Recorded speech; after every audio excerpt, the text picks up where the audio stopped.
وما أرسلنا من قبلك إلا رجالا نوحي إليهم فاسألوا أهل الذكر إن كنتم لا تعلمون. One of the most common questions that I've been asked is about the issue of insurance. So I'm going to answer all of these questions inshallah today. And because the topic is so long and detailed, it will be our only question for today. So the topic for today is, what is the position of our scholars with regards to overall the topic of insurance, whether it is commercial insurance, house insurance, car insurance, life insurance? What is the opinion of scholars about insurance? This will be our topic for today. So we answer this question by beginning with the definition. What exactly is insurance? Insurance, of course, as we all know, it is a form of risk management where lots of people come together. These are the policy holders, and they pay a company, the insurance company, a known fee to protect them against an unknown event or an uncertain future event. And of course, the concept of insurance was not around in the time of, the Prophet ﷺ, the Sahaba. When the Quran was revealed, the people were not doing these types of transactions. In fact, insurance is a relatively modern phenomenon. And it only began in the 17th century after the Great Fire of London in 1666. If you're aware of your history, London was engulfed in flames, and I think a quarter of the city or half the city was destroyed. Tens of thousands of houses were destroyed. And so the concept came of the people who lost their properties, that what if we were somehow protect the value of our property and have a fee that we can pay to a company that we can gain back the protection of our house. And this began the concept, if you like, of house insurance. And in fact, our own founding father, Benjamin Franklin, when he came to America, he actually founded the Philadelphia Contribution for the Insurance of Houses from the Loss of Fire. That's the name of the company. So if your house is burnt in a fire, Benjamin Franklin has a business. If you pay him money, then he will do that. The first, therefore, was house insurance. Within a few decades, England, of course, at this time is a naval superpower. Rich merchants are sending their ships overseas, and they don't know what's going to happen to my merchandise. Will a pirate attack it? Will some type of issue take place, and all of my money will be lost? And so these merchants came together, and they over literally coffee discussions at a coffee house in London, the issue or the notion came about, what if we were to pay a fee so that in case something happens, right, we will then get our money back from that merchandise. Hence, in 1774, Lloyd's of London, the famous company Lloyd's, which is still one of the largest insurance companies in the world, Lloyd's of London began offering what we now call business, insurance or merchandise insurance. And around the same time as well, the concept of life insurance also came about. Even though, obviously, to be technical, all of these prototypes are very different from modern equivalents, but still the notion is coming. House insurance, property insurance, life insurance is all coming in the same time frame. Interestingly enough, it was only after great crises took place in the Western world where the concept of insurance became common. So for example, it was after the American Civil War, when so many people died, that men who were still alive said, we should have a life insurance on ourselves in case we die.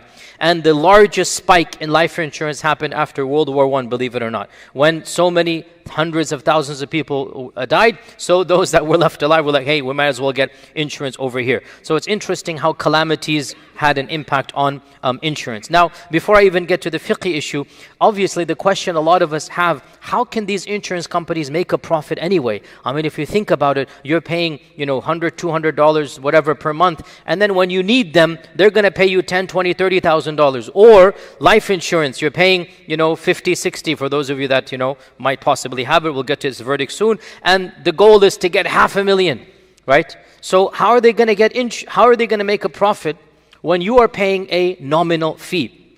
And the response to this is by pooling together a large amount of people's money and then aggressively investing that money in bonds or in other profitable enterprises, and also sometimes giving banks that money so that they can give at an interest, so that the insurance companies get at an interest. And by calculating, for example, if all of this crowd were to give to the company, right, how many will actually need at any given time? Not all of them, small percentage. So the insurance company essentially takes a large amount of pool of cash from lots of people and aggressively makes a guaranteed profit on that in giving bonds and interest and whatnot. And then it has its complex calculations that what percentage is going to ask the money is going to be a minimal percent or a lesser percent, and so overall they will make a profit. And the fact of the matter is, insurance companies regularly make large profits. Generally speaking, in the modern world, insurance companies are a profitable business, and they make profits, regularly. And therefore, one can say simplistically that insurance companies make a profit from two sources. Number one, the premiums collected from lots of people, which they calculate will be more than the amounts they pay back to some people, right? And then number two, they take all of this wealth and they aggressively put it in stocks or bonds a lot of times because they need guaranteed. They cannot usually invest it in areas that there might be a loss in. So they aggressively invest in guaranteed profit, and so this will also give them back their profit. Now, obviously, the goal of every insurance company is to make a profit. And that is not problematic per se. Every company, its goal is to make profit. And the insurance companies have an army of statisticians, of mathematics experts, of sociologists who calculate complex equations of trends of human society, like what percentage will actually need health insurance. Based upon that, they will calculate their premiums. So there's nothing wrong with the goal of making a profit. Every company wants to make a profit. However, the issue that comes is that insurance companies are different from other businesses in that there's no tangible item being sold. There's no actual service that they are giving. So they are a different type of business than the one that most people are accustomed to dealing with. When you go buy a car, you're purchasing something. You buy food, you're purchasing something. Or you buy a service, right? Even you can buy a service, no problem. You're buying something that is tangible. Somebody comes or you buy a software, somebody comes and cleans your house. You're buying something that is tangible. You can measure it. The problem comes, of course, insurance is not something that is tangible. Rather, it is paying money to guarantee the return of money in an unlikely event of an accident or misfortune, or if it's life insurance, in the likely and inevitable event of death, whenever it happens, which you want to still delay as much as possible. And the insurance company also wants you to delay because they don't want you to die immediately. They want you to live a long life to get your premiums as well. So this is a brief history of insurance and what insurance is. And therefore, obviously, insurance is a modern issue. You're not going to find statements of the classical scholars. Ibn Taymiyyah did not write about insurance. It didn't exist in his time. However, interestingly enough, by the way, one of the greatest scholars of the Maliki madhab by the name of Al-Ashhab, who wrote Al-Mudawwana, and he is one of the main founders of the Maliki madhab after Imam Malik. In his famous book, he died 204 Hijrah, so a very early scholar. He's giving examples of false transactions. And a modern researcher has come across a paragraph in his book in which essentially he describes interest. It's a theoretical. He goes, what if this, what if that? And he says, for example, and this is from his book, Al-Mudawwana, that it is not allowed for a person, as you well know, to say to another, I will give you this much money to protect my merchandise to such and such a time. Because, I'm going to use technical terms, just memorize them, we're going to come back to them. Because there is gharar and qimar. These are technical terms, I'm going to come back to it. Because there is gharar and qimar in these contracts. Because the one who paid the money, the one who was paid the money, if he knew that the merchandise would perish, if he knew the merchandise would be destroyed, he would not be content with a small amount of money. In fact, he wouldn't be even willing double or triple this amount. And the one who's paying the money, if he knew that his merchandise would be safe, he wouldn't pay anything. Right? So he is saying that there is an amount of gharar and qimar, and he goes, it's well known this contract cannot be valid. Now this is actually very accurately, hypothetically describing interest, and Al-Ashhab is of the era of the great Imams. He's even before Imam al-Bukhari, he's 206 Hijrah. Now, even though that's a theoretical one, this overall attitude of our modern scholars has been to problematize and generally prohibit the concept of interest as it currently exists. Now, there is a concept called takaful al-ijtima'i. There's a concept called takaful al-ijtima'i, which is a mutually, pool resources of interest, which some scholars have said is an alternative. In today's lecture, I will not even talk about it for one simple reason. It doesn't exist right now. It is a hypothetical alternative. And our scholars say people should do this. And the example is if 100 people came together, all of them are paying to a big pot. And if somebody needs the money from that pot, then he will get the money that is in that pot, then he will continue to give back until somebody else gives. So they say this is a type of mutual interest, takaful ijtima'i, and it's hypothetical. It doesn't actually exist in the Western world for sure. Some countries like Malaysia and others are attempting to do something of this nature, where they have an alternative to insurance, but it doesn't exist in the Western world at all. So I'm talking about practical interest or insurance that exists over here. So the overall philosophy of pretty much most of the scholars of Islam from the time of the 1700s when interest came out up until our times is that conceptually speaking, the contract of interest is not a valid contract in accordance with the principles of Islamic law. And they gave 4 primary reasons why this is the case. They have more than 4. For our lecture, we'll do number 4. Number 1, gharar. We already came across the word gharar, right? Number 1, gharar. And we're going to come to this. Number 2, they said there is an element of interest that is clear. Number 3, qimar, which is gambling. Okay, number 3, gambling. And number 4, they said, some of them said, that having insurance goes against tawakkul and belief in qadar. And they have other issues as well. In my brief talk today, we'll mention only these 4. Now, in my humble opinion, the first 2 are the clear-cut issues that make interest from an Islamic paradigm something that is very problematic. And that is gharar and interest. The issue of qimar or gambling, it is valid but not as strong as the first 2. And the 4th issue, that it goes against iman and qadar, in my humble opinion, it should not be on this list at all. Because, why is this the case? Iman and qadar is one thing, and using reasonable precautions is another thing. If insurance were halal, then it would be something we should do to protect ourselves from a misfortune or calamity, just like we install fire detectors, just like we wear armor if we're going into battle, just like our Prophet ﷺ said, tie your camel and then put your trust in Allah. So the issue of bringing in iman bil qadar when it comes to interest is not a valid way to refute the concept of interest, because anything that is halal can be used to protect yourself against a misfortune, and in fact that is a part of qadar. It is a part of qadar to use our natural resources to protect ourselves against a calamity, right? Therefore, this whole issue of saying that interest goes against iman in qadar, in my humble opinion, it is an incorrect point to bring in. It should not be brought in the first place when it comes to issue of insurance. It should only be the first 3. And that is number 1, gharar, which is the biggest. Number 2, interest. And number 3, gambling. Jayyid. Now we get to what is gharar? What is gharar?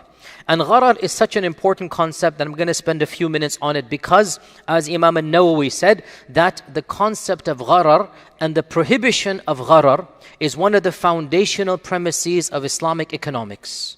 It's one of the big chapters of Islamic economics, the prohibition of gharar. What is gharar, and where do we get this prohibition from? Hadith in Sahih Muslim, Abu Hurairah narrated that the Prophet ﷺ forbade bay'ul hasa wa bay'ul gharar, the transactions of stones and the transactions of gharar. What is a transaction of stones? Bay'ul hasa. Bay'ul hasa was a transaction in Jahiliyyah in which a person would have merchandise all in front of him, right? The seller would have all of his merchandise, and he would go to the purchaser, and the purchaser would say, here's basically 100 dinars, and I will purchase anything my rock falls on. I'm going to throw the rock, And whatever pile it falls on, right, it will be my pile. Now, obviously, the piles are not going to be the same. One will be wheat, one will be grain, one will be butter, whatever, and the person's throwing and trying to get something over there. So this is obviously a type of unknown or uncertainty. Another version of Bay'ul Hasa is that I will purchase your land as far as my rock can go. So as far as my rock can go, that's how much I will purchase your land. But you see, the strong thrower will throw much more, and the weak thrower will throw much less. And so this is an uncertainty. And therefore, to clarify what is the bay' of the transaction of the stone, the Prophet ﷺ also said, وَبَيْعُ الْغَرَرِ. And gharar means uncertainty. Gharar means unknown. Any transaction in which you do not know what you are getting, it is an unknown what you are getting, this transaction is forbidden by the unanimous consensus of all the madhahib and scholars of Islam. You cannot purchase an unknown. The contract has to be known. What are you buying? For how much money? When is the payment going to occur? It must be everything clear cut. If there is an element of extreme uncertainty, then the contract becomes null and void. For example, if somebody says, in this box there is something, but I'm not going to tell you what it is, and I'll sell it to you for $100. This contract is null and void, batil, according to all of the scholars of Islam. You cannot purchase an unknown.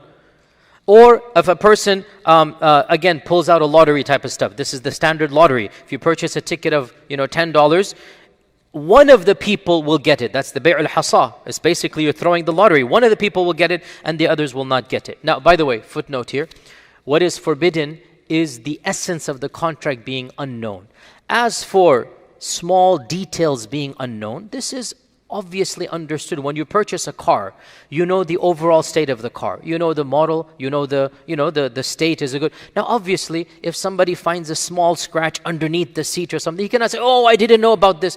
This is a gharar that is yasir. They call it negligible amount of gharar. Okay? You purchase a house, you see the overall quality of the house, right? Now if there is, one socket of the electric socket broken, you're not going to say, oh, you have mischaracterized the house. It's a small amount, right? So this is something that is called al-gharar al-yasir, a negligible amount of uncertainty, right? A small amount of uncertainty is overlooked. Now, by the way, I've given two examples that are very clear cut. You understand, in the middle there are gray areas, right? And this is not to talk to get into it, but just to whet your appetite. One of the controversies of modern times, in which famous scholars are on both sides, is all-you-can-eat buffets. All-you-can-eat buffets. So, don't go there. Imam Sahib does not want me to go there.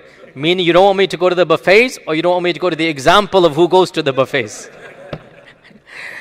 If there is an all-you-can-eat buffet of halwa puri, and a group of imams, mashallah, goes, versus a group of people on the keto carb diet goes, they're going to pay the same amount, right? But, mashallah, imams have barakah when it comes to halwa puri. And the keto guys will eat nothing.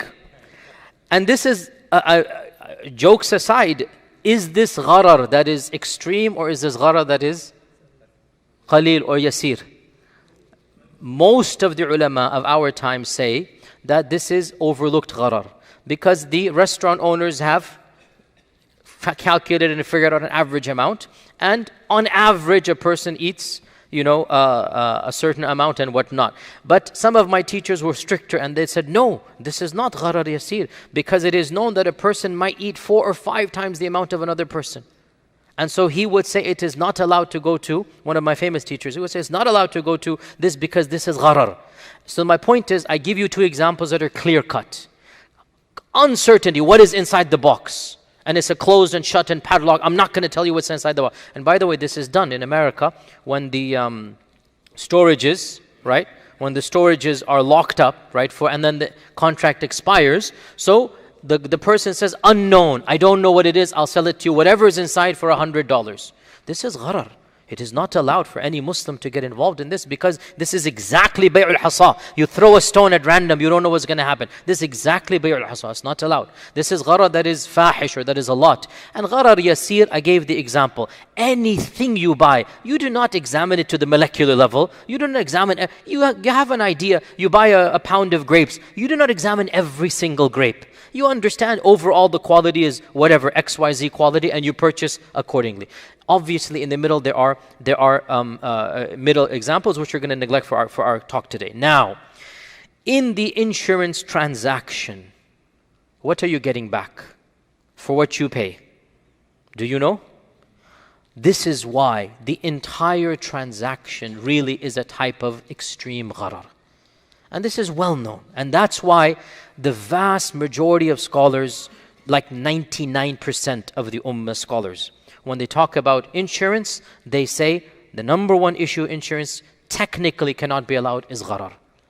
You are paying the premiums every single month, and it is possible for 15, 20, 30 years you never need anything.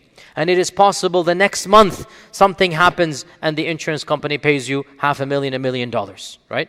And this, if this isn't gharar, what is gharar? So the Sharia does not allow gharar, and insurance is an example of clear-cut gharar. And I gave you 2 examples of this, that you can pay for many, many years and you get nothing. And even the second month, once you insure, may Allah protect all of us, if somebody insures their house, the next month something happens, the insurance company is going to pay, and the guy only paid $50 or $100, and the insurance company has to pay whatever, $500,000, what it might be. So this is the number one reason, and this is, in my humble opinion, very clear. There's no going around this. Number 2, they said, what is number 2? Why insurance is not allowed? Number 2, they said, interest. And the issue of riba being inherent in insurance is something that is also self-evident. The issue of interest being a part of insurance is self-evident. Why? Because, all of you should know this, when it comes to buying and selling currencies and money, the Sharia has a whole different set of laws than when it comes to buying and selling merchandise and goods. Okay? When it comes to exchanging money, if it is the same currency, it must be the same amount and spot trade on the time. If I give you $10, you're allowed to give me, if I give you a $10 bill, you're allowed to give me single $1, no problem. Right? And it generally must be done on the spot, or if it is deferred, we know it will be exact. I can give you $10 today, you say, oh, I have the change at home, and it'll be 1111, I'm going to give you. You cannot charge me $11 or $9 for giving you a $10 bill, right? So generally speaking, 2 conditions must be met if it's the same currency, and that is spot trade. Spot trade doesn't mean I collect the 10 right then and there. It means we know you will give me 10 in single and the same amount. If it is a different currency, then the only condition is you know the amount, spot trade, but it doesn't have to be the same amount. So I have British pounds, you're not going to give me 50 pounds for $50. You will give a different amount, but when I hand you, when the transaction happens, I know how much I'm going to get back, right? So this is spot trade. Now, when it comes to insurance, is it the same currency or different currency? Actually, it doesn't really matter, because the point is, it is the same, but it doesn't really matter. Because when I give you the money, what am I going to get back? Money. Do I know how much money? No. And this is the essence of interest. This is the essence of interest. Exchanging money at different rates or unknown rates of a different currency. This is the essence of interest. I cannot give you 50, 50, 50, 50. Then something happens. Oh, give me $1 million. Give me $500,000. I am purchasing money for money, right? And this is the second reason why our scholars say that insurance, conceptually speaking, goes against the laws of the Sharia. And technically, for those who are advanced students, both types of riba are common in an insurance clause, because there's riba al-fadl and riba al-nasi'a. Riba al-fadl means that the quantities of the same currency have to be the same. Riba al-nasi'a means spot, means at the same time. In an insurance contract, neither condition is met. There's 2 types of riba, by the way, in Islam. Riba al-fadl and riba al-nasi'a. Maybe at a later time we'll have this more advanced class. But for those that know their fiqh, understand that insurance is guilty of both types of riba. Riba of different amount and riba of time, because you're not getting it at the same time. Okay, so there's riba al-fadl and riba al-nasi'a. So, as I said, there's 4 primary reasons. The 4th one we'll neglect. The first 2 we have done, and that is there is gharar and there is riba. The 3rd one, qimar, gambling. And I say there's an element to this. At the same time, if this were the only issue, it's not the strongest, and so an argument can be made against, because you can make an argument that investing in stocks is a type of gambling, meaning you don't know the result. And in and of itself, generally speaking, stocks are halal. I haven't answered that question. Maybe one later time we will answer this question. What makes a stock halal to invest in? But my humble opinion, and Allah knows best, the issue of qimar or gambling is not the strongest point to negate the validity of insurance. It is one point we can add to the list, but the first 2 are open shut, as they say. And that is gharar and riba. And this is something that even the most basic student who begins to study Islamic economics can understand. Now, the issue of gambling, as I said, you understand it. You put a small amount and your goal is to get a large amount back, right? So you just like when you buy a $10 lottery ticket and your goal is you win the lottery. And so they say this is qimar. And I say, okay, I see where you're coming from, but don't we all do the same for stocks?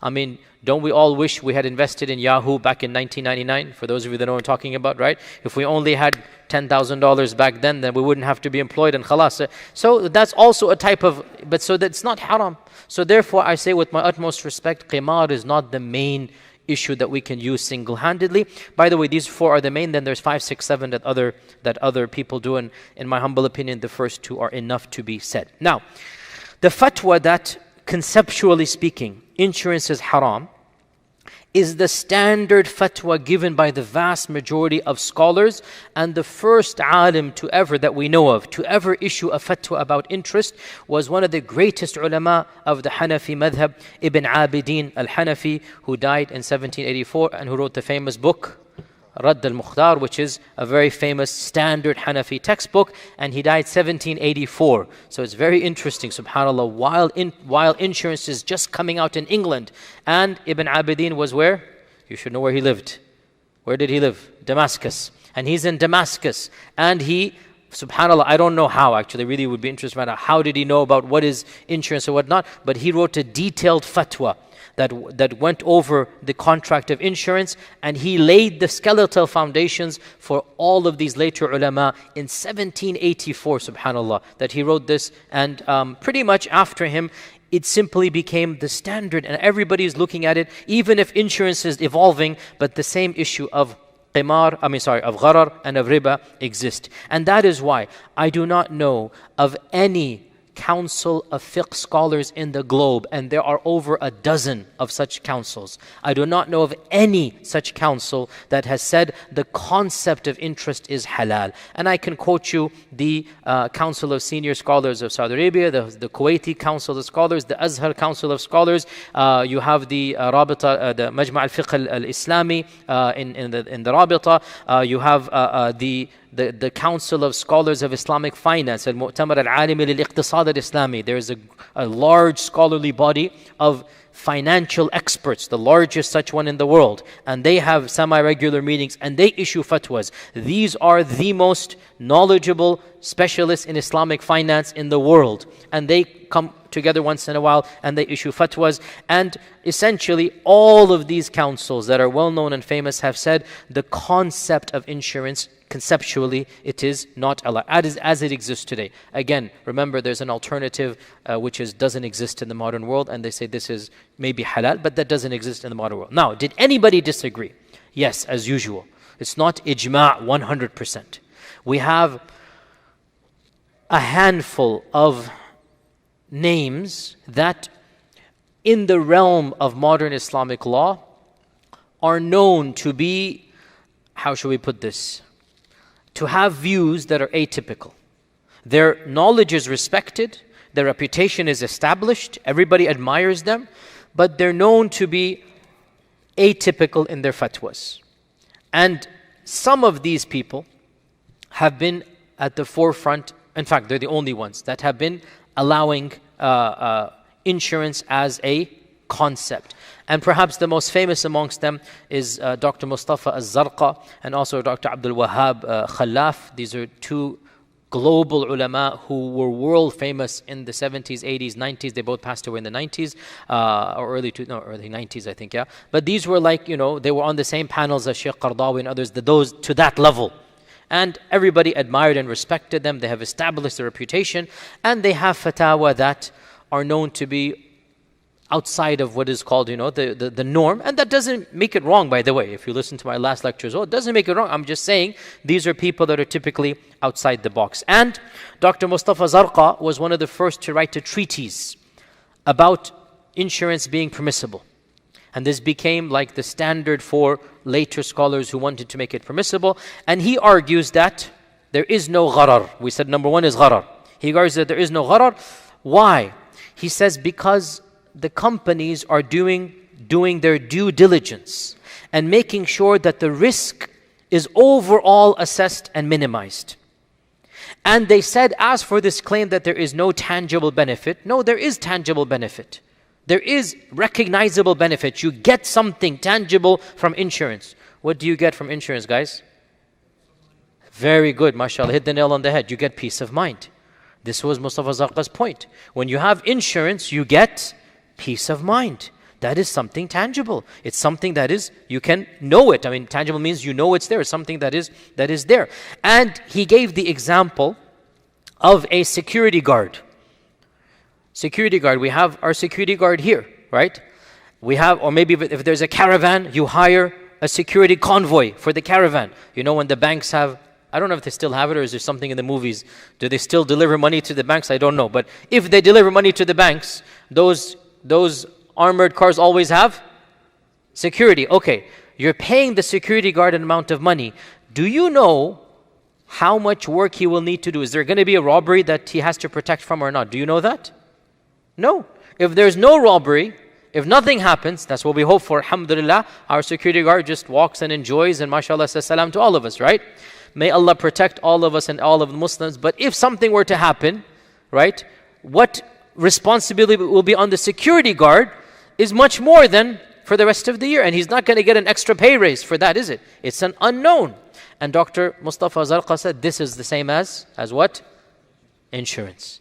Right? And he has other, issues as well. Now, other scholars said that, well, no, the gharar is in the individual transaction, one-on-one. You're looking at the company and you're saying there's no gharar, but individually, one-on-one, there is. And then, other points as well that they responded to this. Now, therefore, that having been said, before I move on to the next half, that was half of my response. So we have summarized now what is insurance, the history of insurance, the fact that Muslim ulama, generally speaking, have prohibited it and the reasons of their prohibition. And the fact of the matter is, statistically speaking, you can count the people who have said insurance as a concept is halal on the fingers of one hand. The big names that have said insurance is halal, you can count them on the fingers of one hand. Everybody else in the ummah from all the different, groups of fiqh of Islam and even the mainstream theological groups within Sunni Islam, they've all looked at this and they've said that the concept of insurance goes against the Sharia. That having been said, we now move on to the more pertinent issue. See, here is where many good Muslims, may Allah increase them in their goodness and their iman, they fall into an error. And they don't understand that the Sharia, yes, abstract-wise, something might be forbidden or haram, but at times the application in a particular context becomes permissible because of the context. This is something that every alim worth his salt knows. This is something well known. Fiqh is not something that is purely abstract and theoretical. And the average loving, caring, zealous Muslim doesn't understand this. And the average Muslim wants to know the abstract and then thinks, khalas, that is it. And when somebody comes along and says, well, yes, that is the abstract, but in this situation, perhaps it is permissible. Sometimes our Muslim feels, oh, this scholar has betrayed the Sharia. He doesn't know anything because I know that to be haram. Ironically, pretty much everyone says insurance is haram. And pretty much everyone says, in some cases, it becomes permissible because of the context. Do you understand? And there is no tanaqud, there's no contradiction. There's no contradiction. Because this is what fiqh really is. This is the reality of fiqh. To take the theoretical abstract is easy. Even the beginning student, an undergraduate in Sharia can do. But to then apply, this is the difference between a medical student and a doctor of 30 years, right? The medical student reads the textbook and doesn't understand, hey, the case in front of me has a slight change. The textbook says it, I must do it.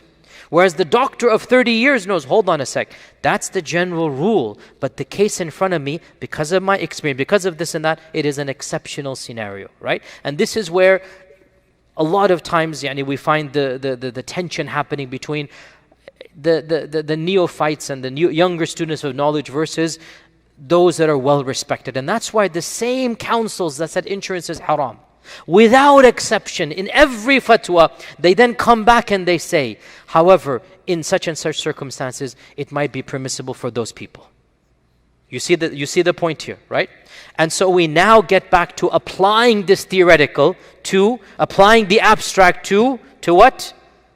To the reality, to the real situation. And this is where we say that pretty much all the fiqh councils that look at the situation of Muslims in minority lands, they all give concessions in some scenarios for those minority Muslims. You see, there is no contradiction here at all. And that's what I need to impress upon you. And there are specific fiqh councils that are based in the West. And there are fiqh councils in the East that are aware of what is happening in the West.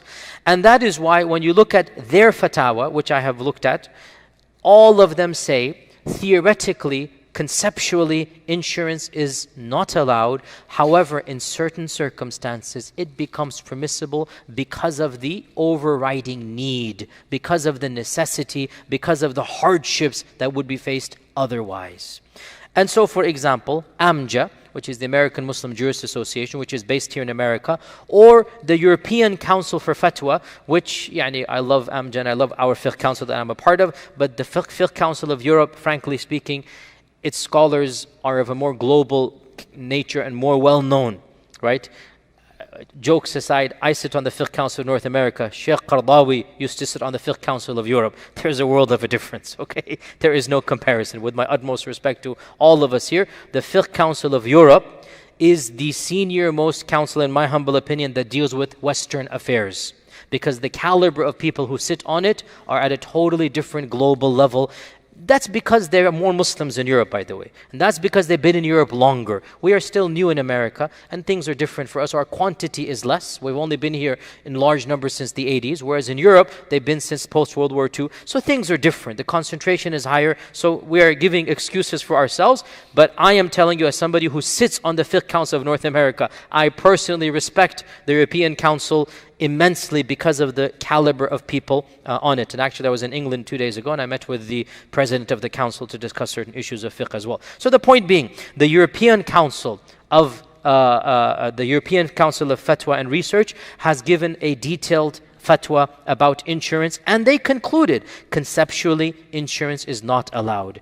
And then in its ruling, which if you want to look up, and I encourage you to do your own research, ruling number 25/7-6, it ruled that according to the vast majority of scholars of Islam, insurance is not in accordance with the principles of Islamic law, but in light of the goals of the Sharia and the situation of Muslims in Europe, then there are situations where it would be permissible to take insurance. And the fatwa mentions 3 things in particular as examples, not as a comprehensive list. As examples where the European Council, which at the time had Shaykh Yusuf al-Qardawi as its head, and a galaxy of ulama, if you know their names, Faisal Mulwi and Abdullah al-Judai and al-Karaghadai, and so many of the great ulama that are, some of them are still alive, some of them have passed away, because this fatwa was given around 17, 18 years ago. So it's relatively recent, but still, 2 decades ago. They said in 3 circumstances, definitely should be allowed. Number 1, they said, insuring property insurance for the masajid and Islamic schools, because the loss is too great to replicate. Having insurance against these structures that are the bastions of Islam.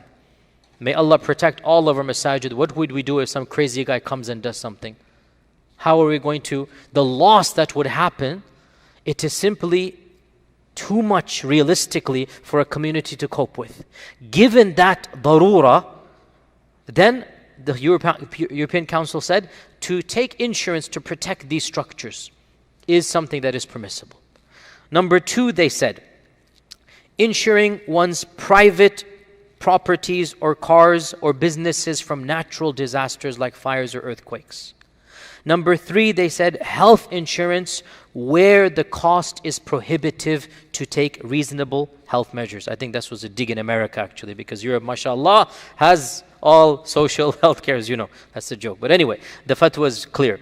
Where health insurance is prohibitively expensive, which is essentially America number one on the list, then health insurance becomes a need and a necessity, and it becomes permissible to take.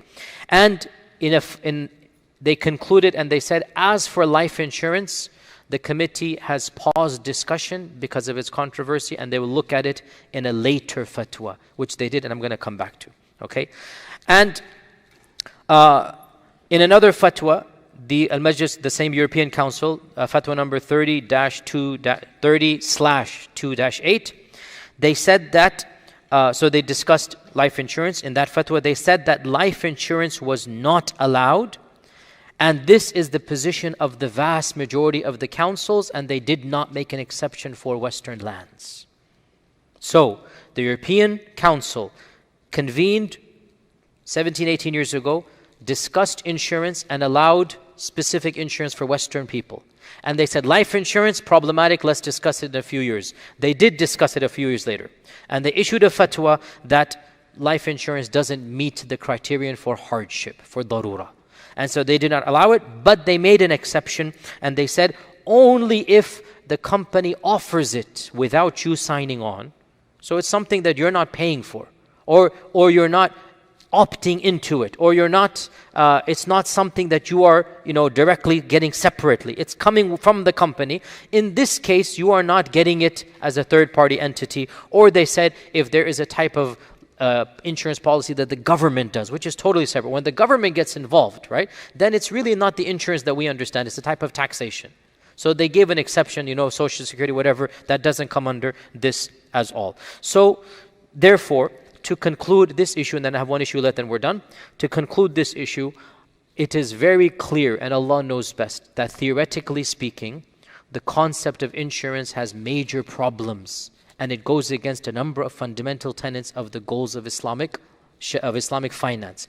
Nonetheless, in circumstances where life becomes unreasonably difficult, where it is not possible to live a regular life, or where the government forces you to get insurance. And Amjad also has a fatwa about car insurance and health insurance in America. And Amjad is based here in America. And the Fiqh Council as well, that I'm a part, has a fatwa. All of these councils have said that car insurance is something that is mandatory, and you cannot live in this land without a car. So you are allowed to get it, but Amjad says you should get the minimal amount possible. This is Amjad's fatwa. And health insurance is prohibitively expensive health in this country, and so it is not possible for an average person to live in this land, without having health insurance. And so they said it is something that is permissible to get. And the fatwa also says, by the way, which I found interesting, Amjad's fatwa also said that the Muslim should also push for social reform to get, they didn't say Obamacare, but essentially get it something that is halal. Because once the government takes charge, then it's clearly halal, right? When the government is allowed to give you anything it wants from your taxes, right? So building roads, schools are free, and if the health is free, then there's no issue. And frankly speaking, from an Islamic standpoint, it's much better as well. So if you want to become of that party simply because of this issue, then we have Amjad's fatwa that's semi-just anyway. Don't quote me on that. Okay, final issue that is related to this insurance. Obviously, the question comes about working in insurance companies. And the European Council and Amjad have looked into this issue, and they've come to very similar conclusions. Essentially, it is the same conclusion. And the European Council in 2008, 10 years ago, released a fatwa that said the base ruling or the default is that it is not allowed to work in commercial insurance companies. However, exceptional circumstances can be granted, and they gave some examples, primarily if a person is not able to find a job. So rather than remain homeless or without a job, this is a darura, but they said, and Amjad said the same thing, if a person is not able to find a job and that's the only job they have, they cannot accept it as status quo. And they have to actively work to find employment in another field and not like this employment, not be happy with it, and know that this is a temporary situation until Allah subhanahu wa ta'ala finds a way out for them. Until they find an alternative source, they're allowed to work in this environment. And that is because, again, we are talking about something that the entire industry is haram. If the entire industry is haram, Muslims cannot be employed by that industry. We cannot be employed by Budweiser, can we? We cannot be employed. Doesn't matter if you're an accountant for Budweiser. We cannot be employed by, generally speaking, directly by a bank, because we don't believe in that enterprise of banking. Similarly, insurance, the entire enterprise is based upon this. So the fatwa from these councils is that should be avoided. Now, last point here, and then I'm done. And I know there's a gazillion questions because each one has specific scenarios. Inshallah, we'll try to answer them as I walk up, but I can't open the floor now or else we will never finish tonight. The last question that point that I'm done. There is an exception, though, for working for insurance or banks. And that is, if you are working for a third-party company and you are a consultant and your third-party company assigns you to these industries for a period of time, and you're not able to get out of it. Sometimes you're able to choose your job, then you should choose it. If you're not able to get out of it, in this case, your employer is halal, and your job and expertise is halal. Your employer has contracted you to something that theoretically is haram, and it's not good. But the fatwa has come that, okay, in this case, you can't really pick and choose every single thing. So because your employer and you is a halal contract, if they put you to an insurance company for 6 months or whatnot, if you can avoid it, fine. If not, then you are forgiven because your employer is not the insurance agency, it is the third party. And with that, inshallah, we come to the conclusion of today's fatwa, and we'll come back, inshallah ta'ala, for our next session. Jazakumullah khair. Assalamu alaikum wa rahmatullahi wa barakatuh. لا يزال الخير حيا لا يزال إن في الدنيا سلاما وظلال أخبر الأيام أنها في وصال قم بنا وانظر لآيات الجمال قم بنا وانظر لآيات الجمال